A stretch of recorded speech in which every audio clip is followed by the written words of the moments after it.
Good evening. Good evening. Just you and me today?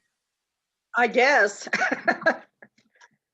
Well, we'll wait a little while. We got 5 minutes, I guess. So, Mom's here too. She just didn't want to be on the camera. So okay. Hi, Carol. you can talk to her and she can talk to you, but you just can't see her. All right, that's a deal. Can Rick see you and nobody else? Hi, Carol. How are you? Are you getting better? You getting better every day? Every day, better. Tomorrow I go to San Diego to have it checked. So Okay. All right. Well, good.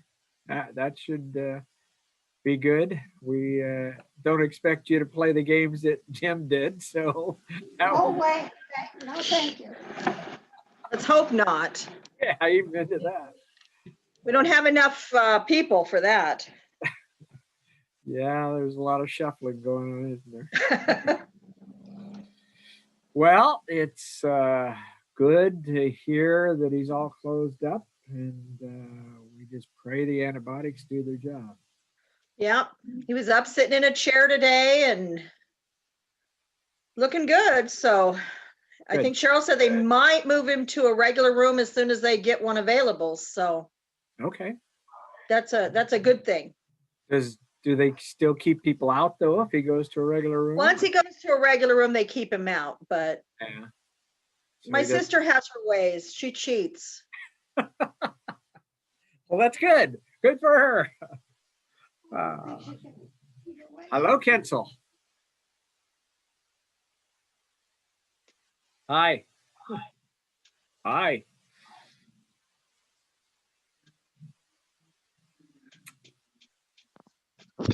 Hello. Hello, everybody. Hey. Hi, Vicki. Hi. Hello, Scott. How's your dad? Hey, guys. How's your dad doing? A little better every day. He's good. got a ways to go, but he's a trooper. He's a trooper. How's your mom? Amen. She's good. Oh, is she? She's doing real good. Yep. Oh, she's up and around and jumping up and down, huh? I won't let her do that because we don't want a repeat of Dad. So I've got her tied to a chair and Yep. close eye on her. Yeah. That's a way to do it. Amen. I hate to say that, but well, some of us old folks need to settle down. yeah, sooner or later. Yep. Maybe later. Maybe. Yep, maybe. We'll see how it goes. Somebody's giving me a text. I'll shut this thing off so we don't hear that. All right, we still have a couple minutes, so I'm just stalling. If anybody wants to talk or chat or whatever, help yourselves. I'm assuming all of you saw the fact that Ann and Tim's mother, Clara, passed away today or last night. So, why did I get that? I want this. I'm trying to bring my Bible up so I can stay with you. yeah. We're in Ecclesiastes, right? Yep. Chapter 3, verse 9. We're moving right along. We are. Probably not as fast as some want to go, but hey, if it takes a year, it takes a year. True. That's where we're at.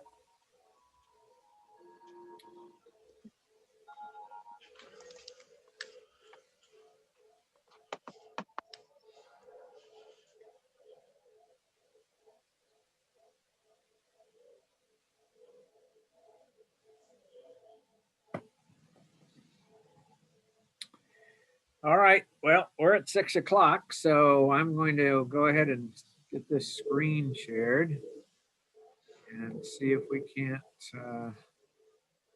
move this thing along.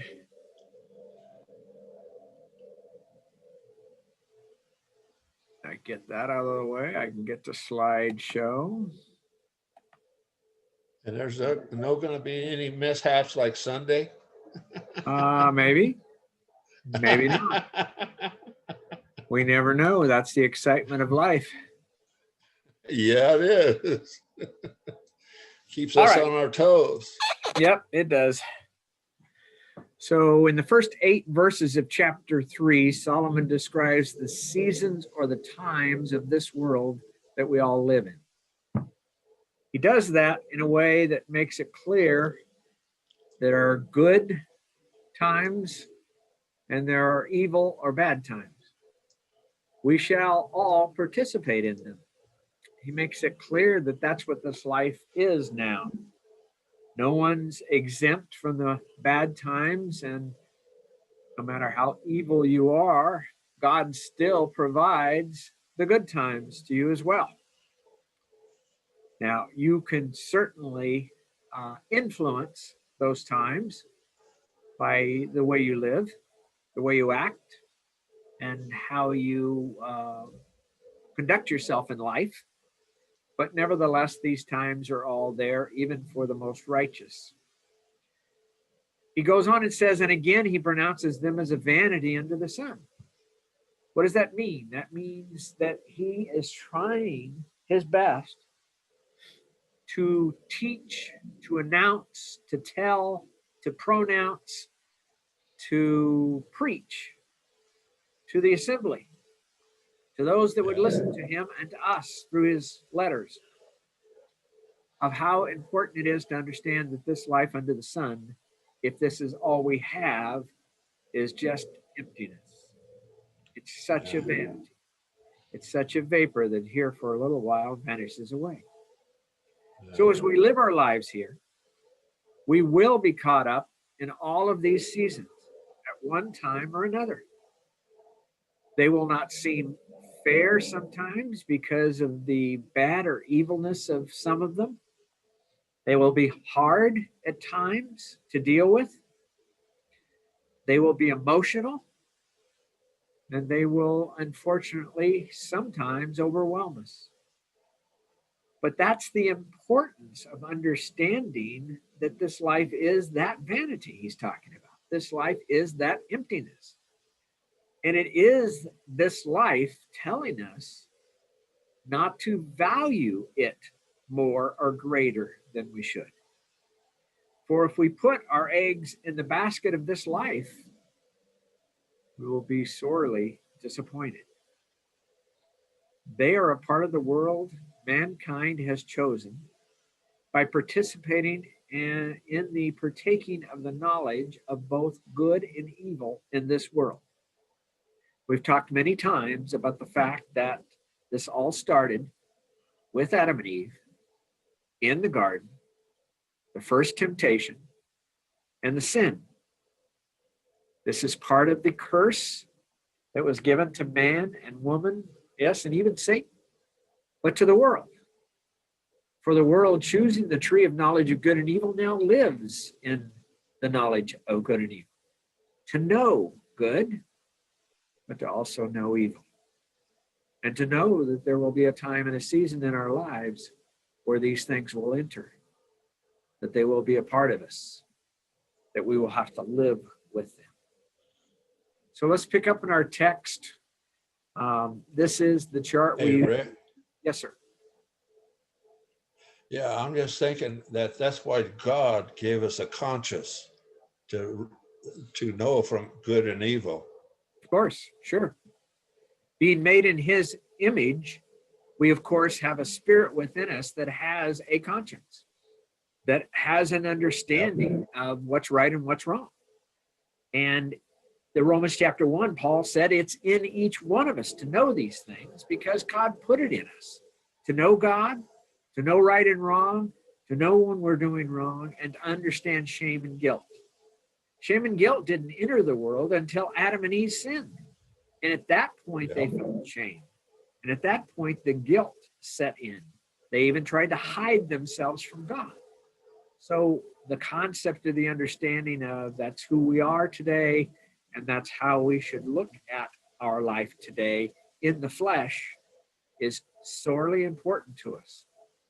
It's sorely important to us also to try to use that conscience properly.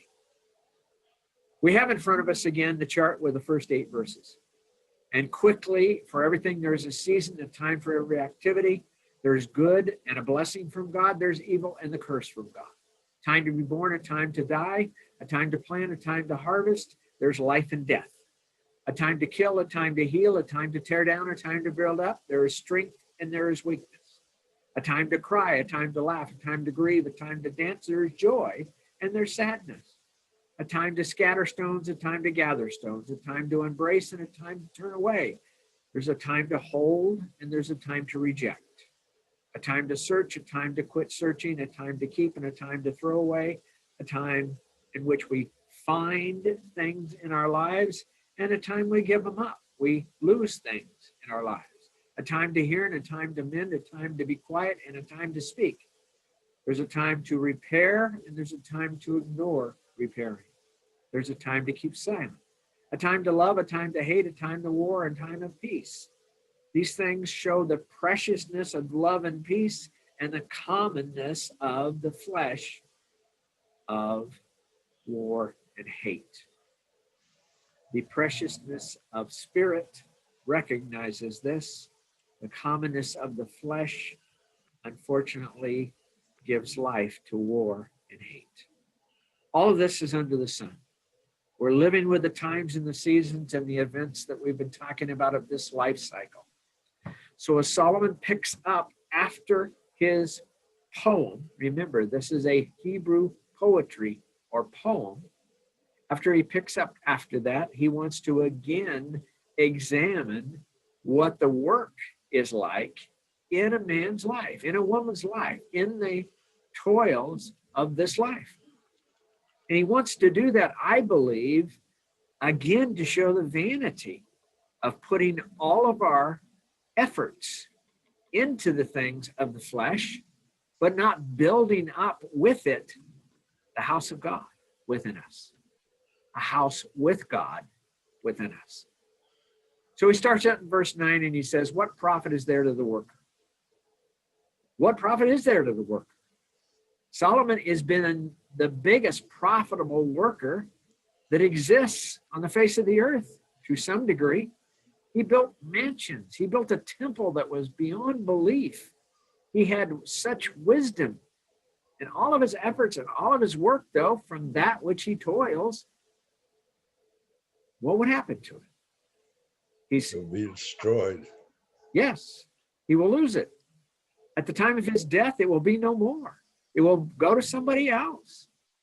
So from that which he toils, as he gives his all in accomplishing what God has given him to do in this life, he builds, he works, he toils, he suffers, he has pains, he aches, he does all the things that all of us do. We build a life in the flesh. And there's certainly nothing wrong with that, for this is what he sees as the task which God has given us. This is exactly what God expects us to do in the flesh. Where is the problem then? What is the problem that Solomon's trying to get across? Turning away from God and going to the idols. Yes. He's trying to get across the value of the task of the flesh versus the value of the preciousness of the task building in spirit. I have seen the task which God, our taskmaster, our creator, has given.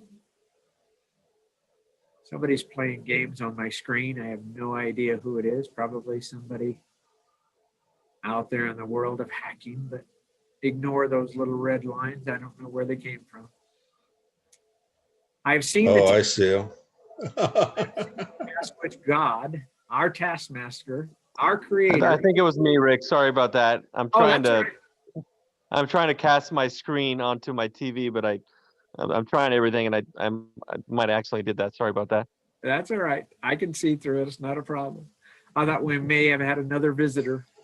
I've heard of them coming in and out. My daughter had one that joined one of her classrooms, and it was not pretty. So anyhow, no problem. Sorry about that.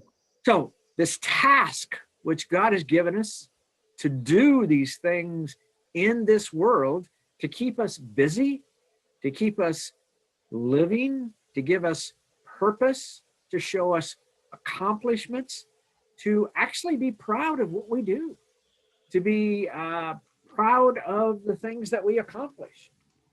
There's no one that doesn't finish a hard day's work and looks back and sees what he's accomplished and is proud of it.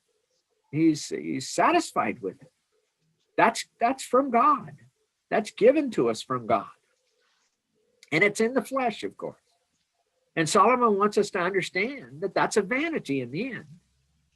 It's nothing wrong with being proud and satisfied with what you accomplish, but in the end, what happens? It's no longer yours. It's given to someone else. You are going to die. You're going to leave this world. This world won't be with you anymore. You won't be with it anymore. So what have you done to build something else that will go with you, or you will go to it after this life? That's what Solomon is leaving to a degree in blank, but he's emphasizing it in the way that he shows the vanity of the flesh and the things that we do in this world.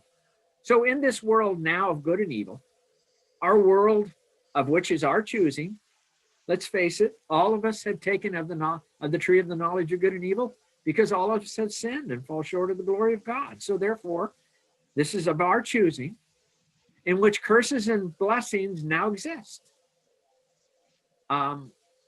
We have both in our lives.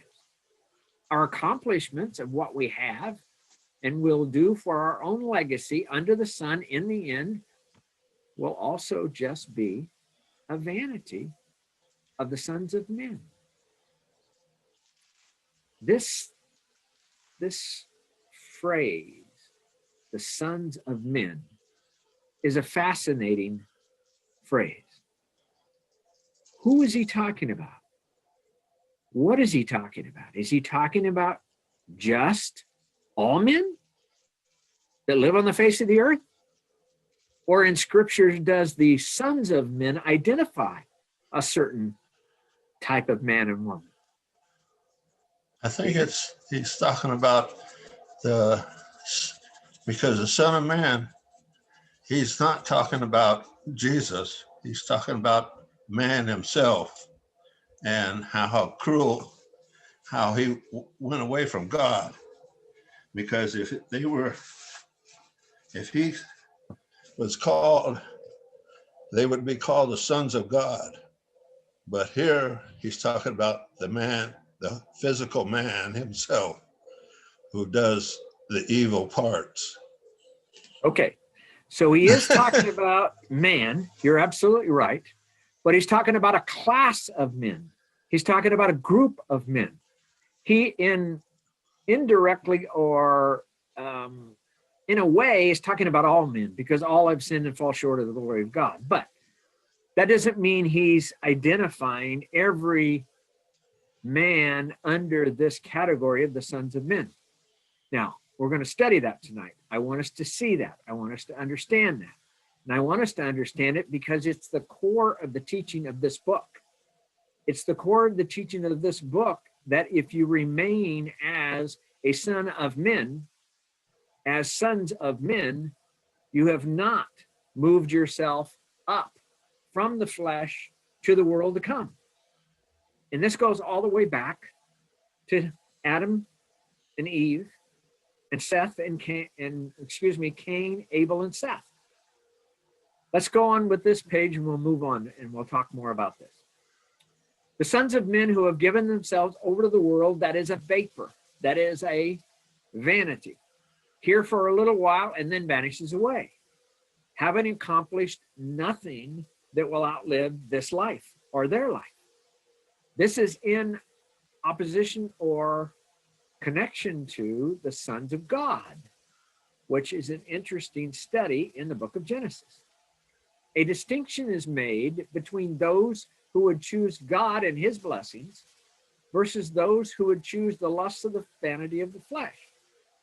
Now, this goes back, of course, to what we've been talking about all along, the tree of knowledge of good and evil. You can have knowledge of good and evil, and you can live with the tree of knowledge of good and evil, but you still have to choose between the two.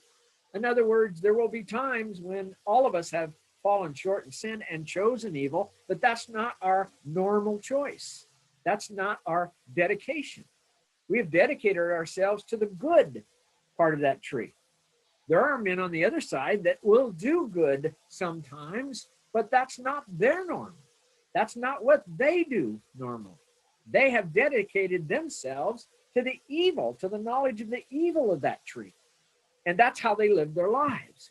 Even though they may stumble and do some good once in a while, and maybe for their own good or their own popularity, but they're not living their lives as the sons of God versus the sons of men. The sinners whom God has given to merely gather and collect, as Solomon talked about in chapter 2, until the time of their judging, with which to occupy themselves under the son of choices. This is the sons of men with which they occupy themselves. This is the sons of men who are simply sinners who God says you will only be able to gather and collect. You will not be able to invest. You will not be able to have more. You will not be able to see what my people will see. So what has he said here? Let's go back to that verse 226. And who are these sons of men and who are the sons of God? That's where we're going to spend most of our time tonight. In Ecclesiastes 2:26, Solomon laid this out, I believe. And he laid it out so that those, the assembly that was listening to him, could see the advantage of not being a son of man, but being the sons of God. Not being the sons of men, but the sons of God. Now, Kinsel, you mentioned that Jesus is called the Son of Man. There are two other men in the Old Testament that are called that. Anybody know who they are? Was it Abraham? Nope. It was Daniel and Ezekiel. And, oh, okay. Daniel was called the Son of Man, and Ezekiel was constantly called the Son of Man. Both of those men were put in a place by God to lead his people during bondage. That's why he called them sons of man or Son of Man. Jesus is called the Son of Man. What was he sent for? To die for our sins. To lead his people during the time of bondage. What were the people bonded to? They were under bondage to The old law.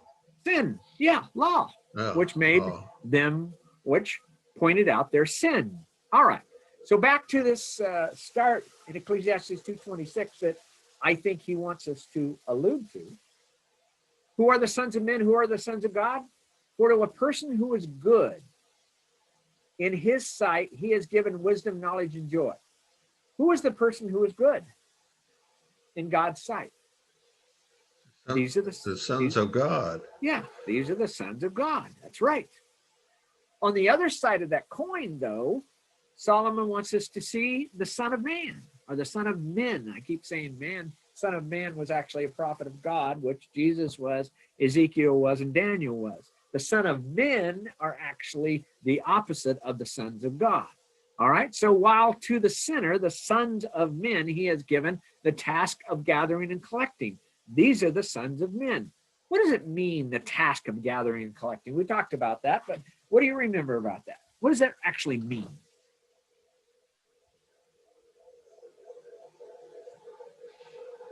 It actually means this is all they have, and they will never stop until the end of their lives. They will gather, they will collect, they will give it value and preciousness, and they will never be satisfied. They will never be satisfied with how much they gathered and how much they collected, because their whole premise of life is to gather and collect. Their whole premise of life is not to serve God, not to serve mankind, not to serve anyone, but to serve themselves. These are the sons of men, the task of gathering and collecting, so that he may give to the one who is good in God's sight. In the end, what will these people have to take with them to heaven or hell? Nothing, Nothing. They nothing. were born into this world naked. They're going to leave this world naked. All the blessings will be given over to the sons of God in the end, or the end of their lives. This too is vanity and striving after wind, Solomon said. So what has he set up for a thought process? He set up two categories of people. The first is the category of vanity. That's the person who are the sons of men, and men is generic here, so it's women as well. The second is a category of the sons of God. And theirs is not just vanity. Theirs is the world to come. Theirs is an investment. Theirs is something that will last for eternity. And so these two categories of people, Solomon says we need to recognize as we live in a world that has both good and evil, that gives us choices to choose between good and evil. We need to recognize which group we want to belong to, which group we are a part of. So we're going to start all the way back in Genesis. And I want to start with Cain, Abel, and Seth. Everybody knows the story of Cain and Abel. What happened? Cain slew Abel, and God asked him where his brother was, and because God said his blood is talking to me, and Cain said, "Am I my brother's keeper?" I'm paraphrasing. Yeah, no, that's good. Yeah, God told both men to offer sacrifices for their sins.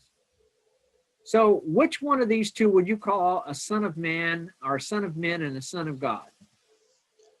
Sons of God. I would call Abel the son of God, Okay, and Cain the son of men. that's right. Now, they're in those two categories because of what they chose to do, aren't they? Yep. But were either one of them sinless? No, they were both equal. Okay. Both of them were told to offer an animal sacrifice for their sin. Abel did it as by faith, according to the instructions God gave him, because faith comes from hearing and hearing from the word of God or Christ. So Abel knew what to do and he did it. Cain got the same instructions. God, there is no partiality with God. Cain got the same instructions that Abel got. But Cain chose by pride to offer the fruits and vegetables that he as a farmer had grown. Which one was satisfying whom? Sons of men, Cain satisfied himself. Sons of God, Abel was trying to satisfy God. So there you have from the very beginning the choice. Coming out of the garden, living with the choice of the knowledge of the tree of good and evil, which they are now doing because they're no longer in paradise. A clear choice is given to both men. Which group are you going to choose? Yeah. Cain chooses to be of the part of the sons of men. Abel chooses to be a part of the sons of God. And as we know, when you go down through the story, we know that Cain killed Abel. So who won the war? The sons of men or the sons of God? The son of God. No, not in this case. Cain won the war. He killed Abel. Or the battle, I should call it, not the war, because it's certainly not over. But Cain, who was of the sons of men, killed Abel, who was of the sons of God. So now, what do you have? You have Adam and Eve, who I believe are of the sons of God, and Cain, who is of the sons of men, and he's wiped out the offspring of the sons of God. So what is God going to do? What are Adam and Eve going to do? Well, God, of course, curses Cain and sends Yep. him off out of the family to go live out in the wilderness by himself, causing his own family, or creating his own family. And Yeah. then what does God do? He gives Adam and Eve another son. He replaces Abel as the sons of God. So again, And I'll- the two groups are available again, aren't they? Yeah. Seth will Also, be go ahead. you forgot that God put a mark on Cain's forehead. Yes, he did that because Cain was afraid that people would kill him for what he had Yeah. done. So God protected him, even though he disobeyed God, even though he will actually raise up a whole group of men, which will be against God, called the sons of men. God still protected him. God still didn't allow him to be killed. Now, Seth will be the replacement for Abel for Adam and Eve. Beginning Yep. again, the sons of God is the blessing from God, and Adam and Eve will gain a son like themselves again.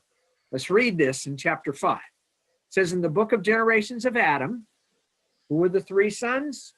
Cain, Abel, and Abel. Seth. Seth. In that day when God created man, he made him in the likeness of God. We already talked about that.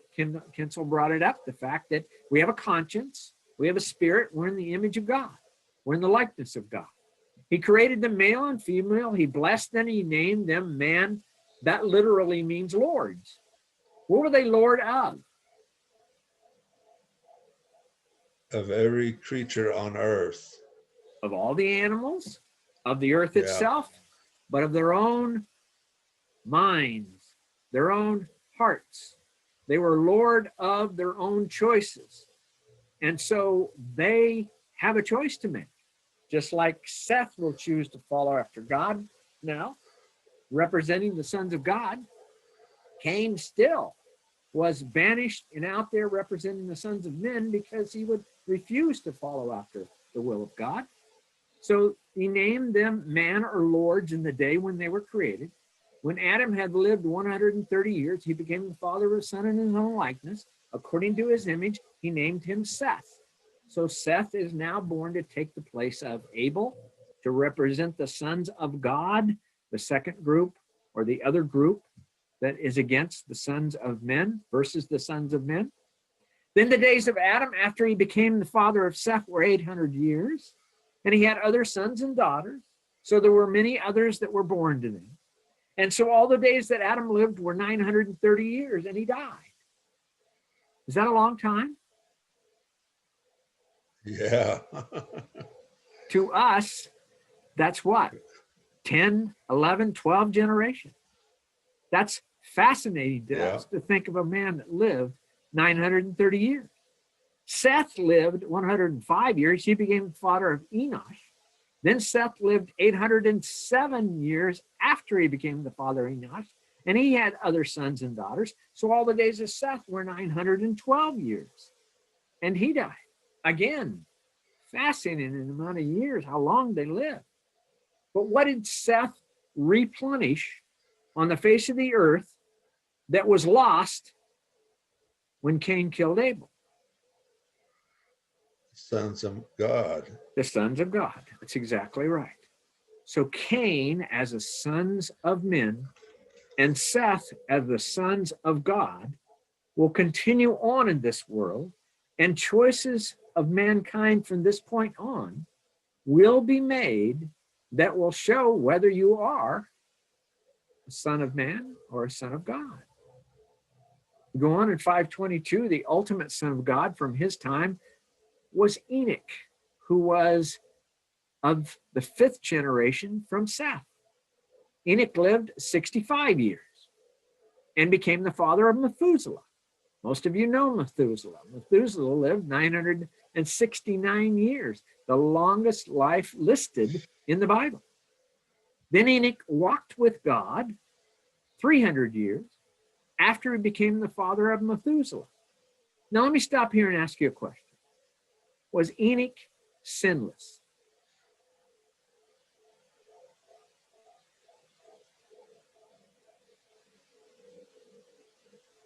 No answer? I don't know. I'm going to say, no, he wasn't. Many people argue that Enoch must have been sinless because God took him. He took him off the face of the earth.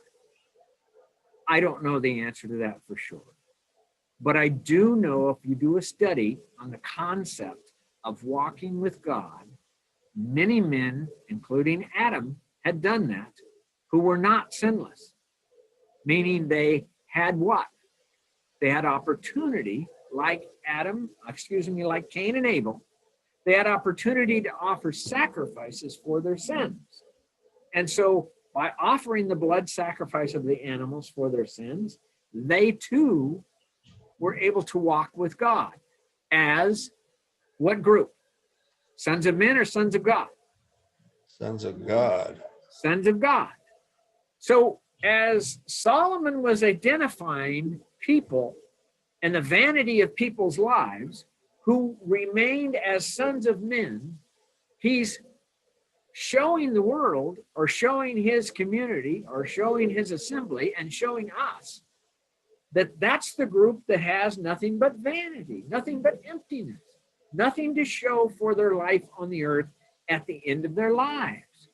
But there is another group, and it's been established from the beginning. And the other group is the sons of God, not the sons of men, but the sons of God. Both groups of men will have sinned. But one group is trying to follow the instructions of God to have those sins mitigated, forgiven. The other group is giving no character or interest or value to God whatsoever and his instructions. Those are the sons of men. That's the ones that he's talking about in chapter 3, verse 9. Those are the ones that are going to live a life of vanity. The sons of God, equally to some degree, have sinned in their lives, but they've gone to God for help.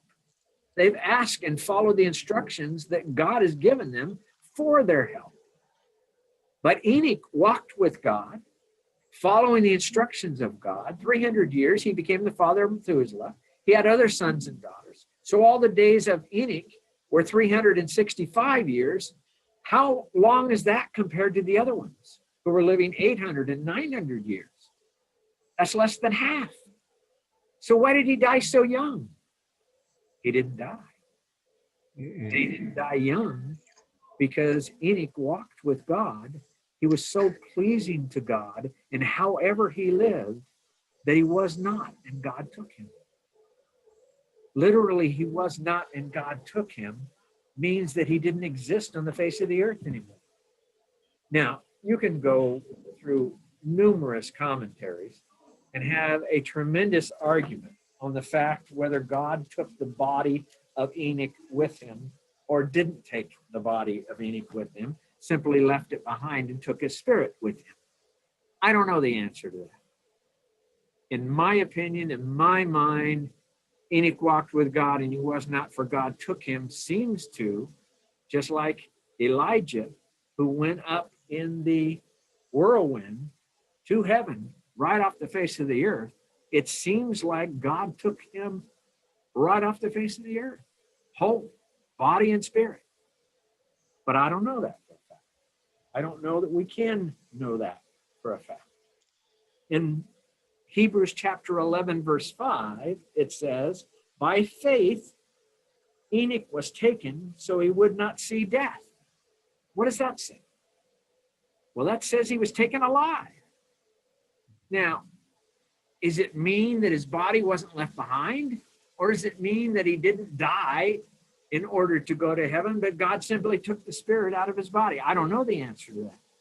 But I find it fascinating that him being part of the group of Seth, which was the sons of God versus the sons of men, he had what set before him?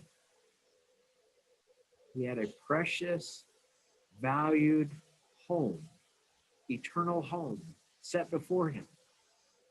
Back to verse 5 of chapter 11 of Hebrews. By faith, Enoch was taken up so that he would not see death, and he was not found because God took him up. It's not hard to fathom, reading these verses, that the whole of Enoch went to heaven.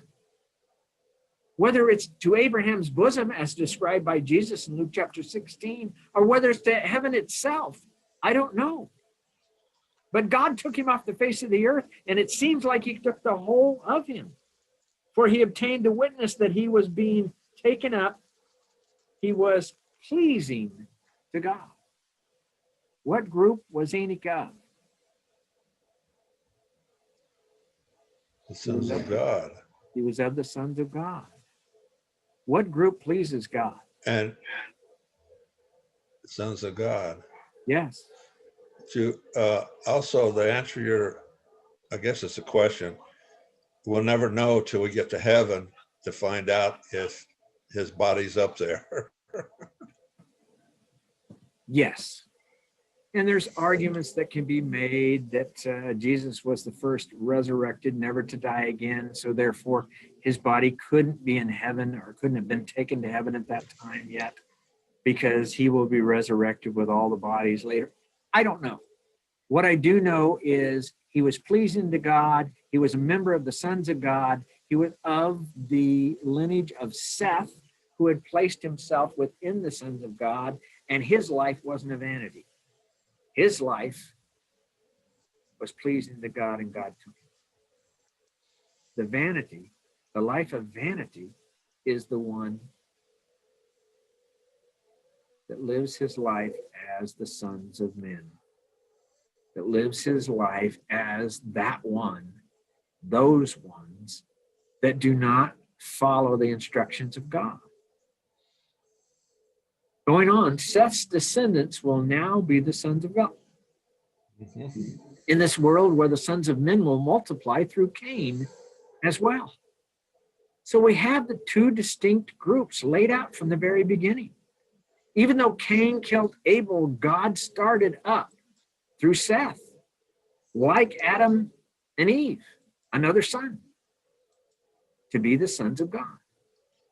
So in chapter 5 again of Genesis, so all the days of Methuselah, who was the sixth generation from Seth, who was the oldest living man on the face of the earth, were 969 years, and he died. And Lamech lived 182 years, which was his son, and became a father of a son, and he called his name Noah. So as we move from Abel, who Cain killed, and no representation of the sons of God, to all of the various different generations after Seth as the sons of God again, we're going to get to the point where God, and I believe a vindication, will have a man who is of the sons of God and his 3 sons and their wives, 8 souls, and all of the sons of men will be destroyed. Cain destroyed the first son of God, Abel, but God replaced him with Seth. Now we have, coming up through Noah, a man who is the son of God, and God will take out all the sons of men that Cain has prolificated, that Cain has given as offspring, that Cain has raised up. His name was Noah. This one will give rest from our work and from the toil of our hands, his father says, arising from the ground which the Lord has cursed. He was a blessing to his parents, to his father. Lamech was 590 years old when he became the father of Noah, and he had sons and daughters, other sons and daughters. So all the days of Lamech were 777 years, and he died.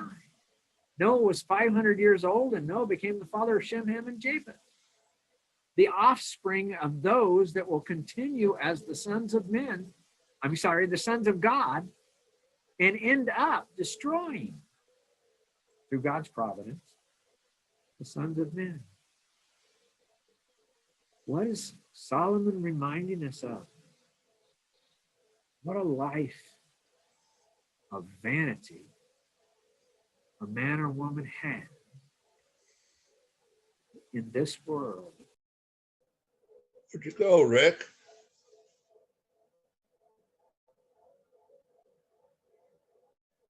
Turn your mic on.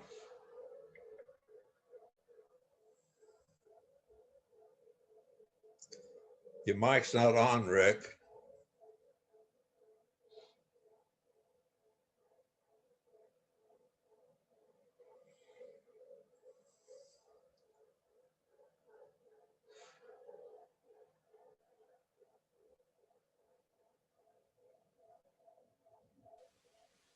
How's that? Better?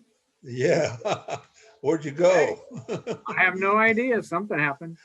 So let's go The back. gremlin took you. It did. Gremlin took you. Go back to sharing the screen again. We can get started back here. Let's see what happens.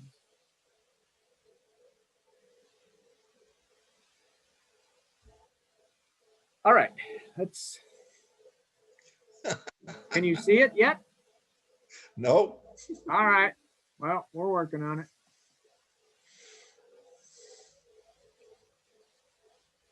How about Okay, now? you're getting there. You're getting there. So can you see it yet? No, it just says starting screensaver. Whatever the thing you're doing. Okay. You are screen sharing, it says. Yep. So tell me when it's up.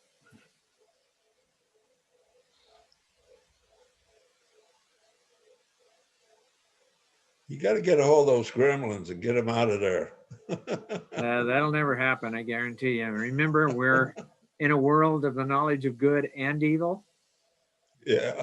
The evil are the gremlins. All right, is that up? Can you see it? Nope. Nope. Why can't you see it? It says it's shared. It says this. You're starting the screen.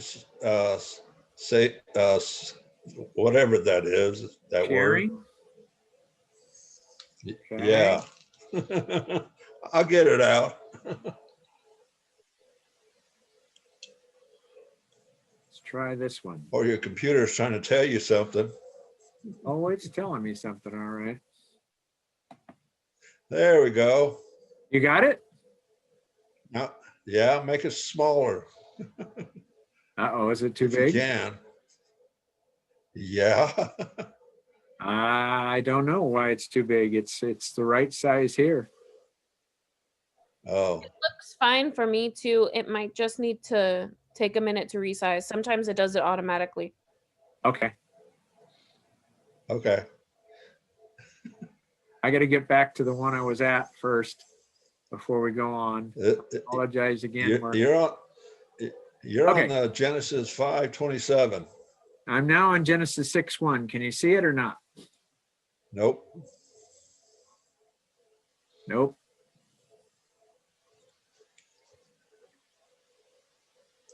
Oh, we might have to go over to Genesis 6:1 then. Okay, hang on a second. We're definitely going to start this over.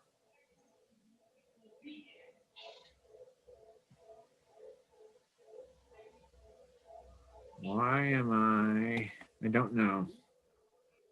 And you don't have your camera on. Oh, there you go again.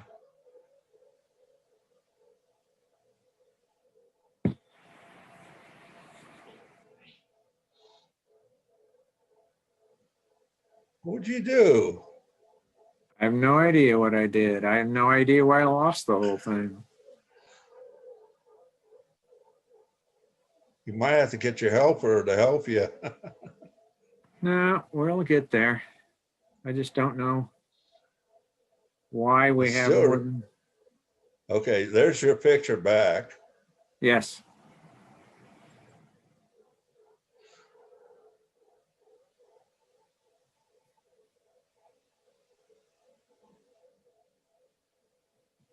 Okay, now you're doing that screensaver.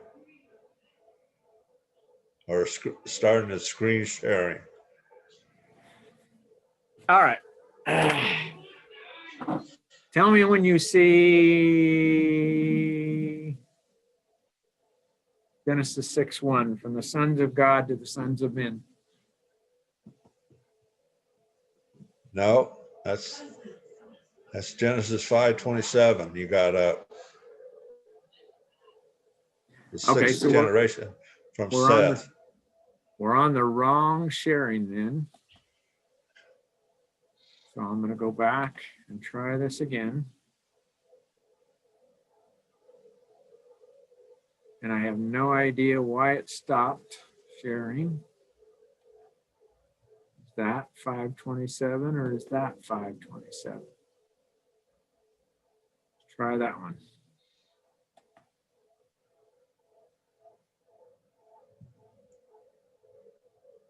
Did you hit any buttons? Nope, not a thing.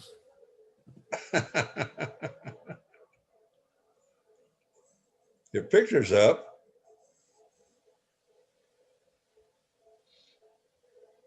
Now it's going back to that starts the screen sharing. Okay.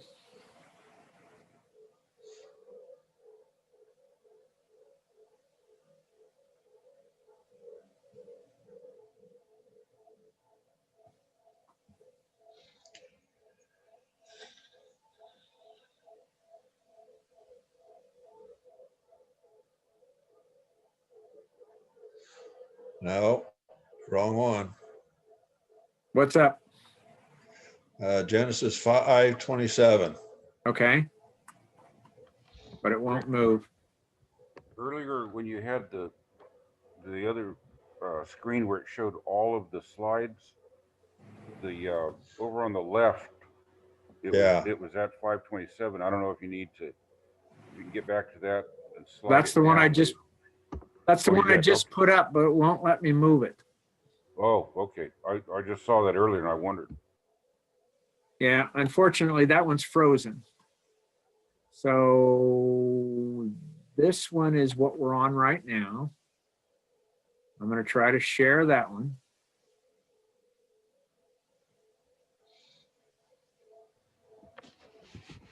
Well, if you can't get it up, we all have our Bibles open so we could follow Read the it. scripture.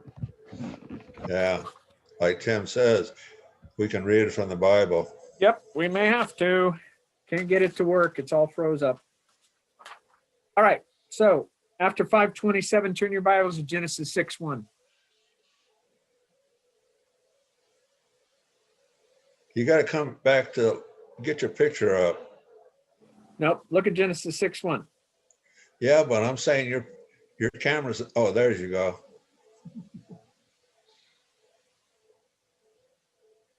No, you still got Genesis 5:27 up there. Right. Use your Bible. Genesis 6:1. Okay, I will. All right. Thank you. All right. So going on into Genesis 6:1, after we see the introduction of Noah as the vindicator of the sons of God, remember, Cain was the vindicator of the sons of men. He killed Abel. God had to start up the sons of God again through Seth. We have 6 generations now. Noah is the 7th generation. By the way, is anybody surprised by God bringing vindication to the sons of God in the 7th generation?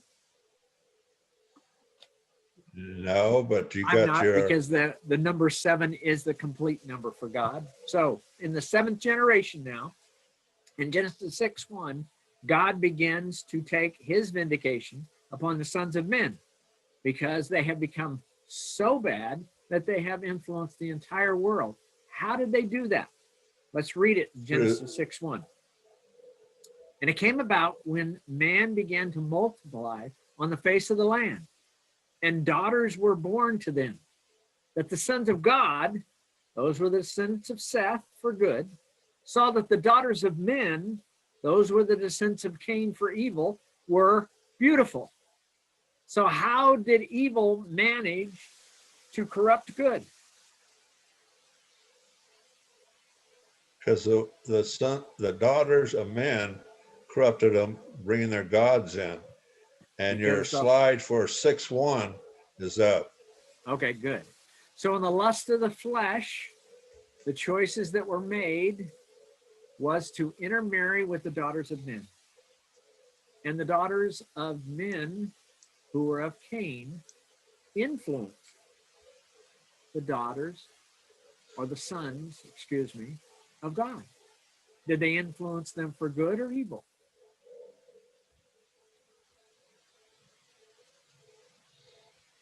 They influenced them for evil. Yeah. This is one of the things that God tried to warn Israel about. When he told them to go into the land and totally destroy all the people in the land, children, women, men, all of them, totally annihilate them. What was he trying to tell them? He was trying to tell them what he saw, what he had seen before. That Yeah. when the daughters of men, when the sons of men intermarry or interact with the sons of God, who influences whom? The daughters of men influence the sons of men. The sons of God. The So- sons of God. So there is unfortunately what happens to most people. And it's not about marriage here. It's about the concept of the understanding that if you bring evil into your house, if you allow evil to be a part of your nation, if you're going to bring in the sons of men, they're most likely in time going to have more influence on the sons of God for bad than the sons of God will have for good. Yeah. Now, how do we know that? How can we extrapolate that in our minds to have an understanding of that? The answer, of course, is how many sons of men are there in the world and how many sons of God are there in the world? Who's the majority? The sons of men are the majority. And during Noah's time, it got down to just 8 souls left that were sons of God. But God, who was going to destroy the sons of men because of who they were and what they were doing, but God saw and found favor, or showed favor, to Noah as the sons of God, and gave a vindication to the war of the battle between the sons of men and the sons of God as he destroyed the entire world with water. The great flood. Let's continue on in this verse for a minute. Then the Lord said, my spirit shall not strive with man forever. Why not? Because he is also of flesh. Like Adam and Eve, a grave choice is being made, which would affect all mankind in the lusts of the flesh, influencing their hearts of these sons of God. When the sons of God began to intermarry with the daughters of men, the daughters of men influenced them for evil. The sons of God did not influence them for good. Now, I could get in all kinds of trouble and start talking about women influencing men for evil, but I would never do that. I'm not doing that now. I don't want any part of that. I want to run away from that. But it's clear that this plays out in a way that God has his hand and his will is done in time. It's 7 generations before this plays out for the good of the sons of God over the sons of men. And the sons of men managed to influence the whole world for evil down to just 8 souls. But God stepped in. God stepped in and brought judgment. God stepped in and saw that Noah and his 8 souls, his family, were the ones that would survive this as the sons of God. The verse goes on to talk about the Nephilim. The Nephilim were the giants on the face of the earth in those days, and also afterward, when the sons of God came into the daughters of men, becoming one flesh, and they bore children to them, the offspring of the flesh. Those were the mighty men who were of old, men of renown. Everybody knew about them, talked about them. Then the Lord saw that the wickedness of man was great on the earth, and that every intent of the thoughts of his heart were only evil continually. Even though they had the men of renown, even though they had the giants, even though the sons of men had all the physical power, who won the war? Sons of God did, Yeah. because God was on their side. This is shown to be true over and over and over again throughout the scriptures. Clearly shown to be true in the nation of Israel. Solomon is reminding us in verse 9 that the sons of men are a vanity. They may seem rich, they may seem powerful, they may seem great, they may have great influence, they may have taken over the world, but they're just sons of men. And they're just a vanity, because they will have an end and a judgment before God. God will have, as we say it in our saying sometime, God will have the last laugh. God will have the final control. These were the mighty men of old, men of renown. They should have won any war that went up against anyone. I mean, it's 8 to millions or billions of people. 8 souls in the whole world are left of the sons of God. And yet those 8 souls are going to win the war. Then the Lord saw the wickedness of man was great on the earth, and every intent of the thoughts of his heart were only evil continually. The Lord was sorry. The Lord was sorry that he made man on the earth. He was grieved in his heart. And the Lord said, I will blot out man, whom I have created from the face of the land, from man to animals, to creeping things, to birds of the sky, for I am sorry that I have made him, that I have made them. Is there any hope left? The sons of men have influenced the whole world for evil. Is there any hope left? Yeah. In Noah. time. Noah. But Noah found favor in the eyes of the Lord. Who is Noah? What group is Noah of? Seth. He's of the sons of God. That's right. Yeah. Who wins in the end? The one with the most toys? The one that has the most money? The one that's the most powerful? The one that's the richest? The one that can lie the most? The one that can deceive the most? The one that can cheat the most? The one that will get power through deception, lying, and deceit? No, that one will not win in the end. Solomon's making it clear that's a vanity. Living your life for that, in that, with that is a vanity. You're better off to be the spectacle of a man living in the middle of a desert. If it was a desert, I'm not sure. But an inland area, building a boat with no water around and having people laugh at you, and going out on a daily basis and preaching the gospel as the sons of God. Because the sons of God will win in the end. The sons of God have something precious in the end.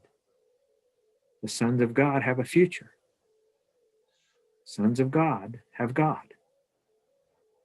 Favor of the eyes of the Lord, Noah found favor. I have a lot more, but we're out of time. I apologize for what happened, whatever happened in the middle of this, but we will pick up some of these verses that I have in front of me as we get back into this next week. And once we get into those, we'll be able to better show how the sons of God and the sons of are a greater than the sons of men. Thank you all for being here and sticking with me, and sorry for the glitch. I don't know where it came from, just happened. But we will pick this up next week. Thank you. We'll Good see night, you sir. guys. night. Bye. Thank you. See you later. Good night. Yeah, Good night. good night. Good night, Tim. No, it's